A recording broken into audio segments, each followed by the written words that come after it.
our future in our hands. our future in our hands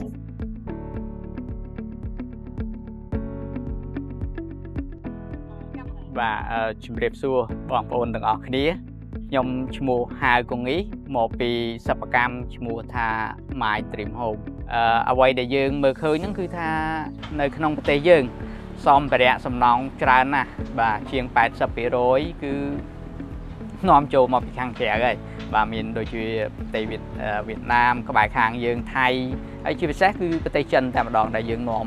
ចឹងមានច្រើនមែនតើហើយតម្លៃគឺច្រើនណាក្នុងមួយឆ្នាំពាន់លានបាទ My Dream Home យើងគឺជាអាជីវកម្មបរិយាបន្នដែលបង្កើតឡើងក្នុងគោលដៅចូលរួមចំណែកជាមួយនឹងរាជរដ្ឋាភិបាលយើងបង្កើតជាឥដ្ឋបរិស្ថានដែលមានលក្ខណៈងាយស្រួលក្នុងការសាងសង់កាត់បន្ថយការប្រើប្រាស់សម្ភារៈនិងធ្វើឲ្យវាមានលក្ខណៈបរិស្ថានឥដ្ឋនេះគឺ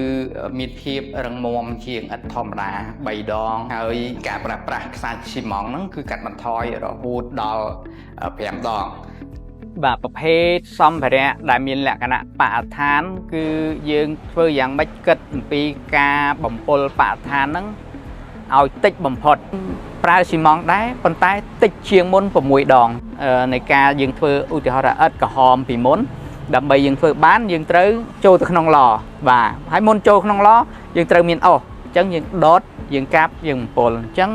ការធ្វើដែលបច្ចេកវិទ្យាថ្មីហ្នឹងគឺយើងប្រើស៊ីម៉ង់ដែរតែតិចបាទព្រោះស៊ីម៉ង់វាបំពុលបរិស្ថានហើយដែលបង្កើតប៉ុន្តែយើងធ្វើនៅក្នុងពេលដែលធ្វើហ្នឹងយើងបំពុលបរិស្ថានតិចហើយនៅពេលដែលប្រើប្រាស់វិញទៀតយើងប្រើប្រាស់តិចទៀតហ្នឹងជាលក្ខណៈដែលជួយកាត់បន្ថយច្រើនមែនតើទៅលើសម្ភារៈសំណង់អញ្ចឹងមានការធ្វើលឿនរហ័សណាលឿនរហ័សមិនសមចៃពេលវេលាក៏កាត់បន្ថយ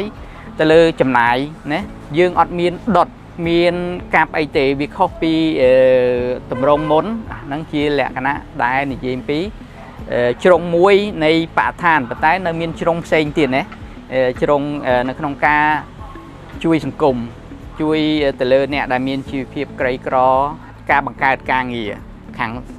អ៊ំស្ត្រីឬក៏អីហ្នឹងគាត់ទទួលបានប្រាក់ខែទៀតមិនសូវច្រើនអញ្ចឹងបើសិនជាយើងអាចបង្កើតអានឹងបានរត់ទៅ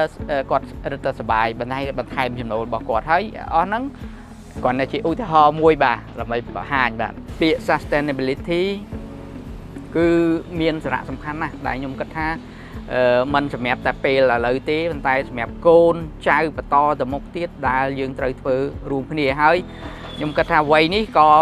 ជាគួរតែជាវ័យមួយដែលអាចចែកម្លែកបានមួយចំនួនបាទប្រកបណាស់វាមានឧបសគ្គនៅពេលដែលយើងធ្វើប៉ុន្តែបើសិនជាយើងមិនបោះបង់វាទេយើងប្រកបជានឹងអាចជោគជ័យ Be different Be the different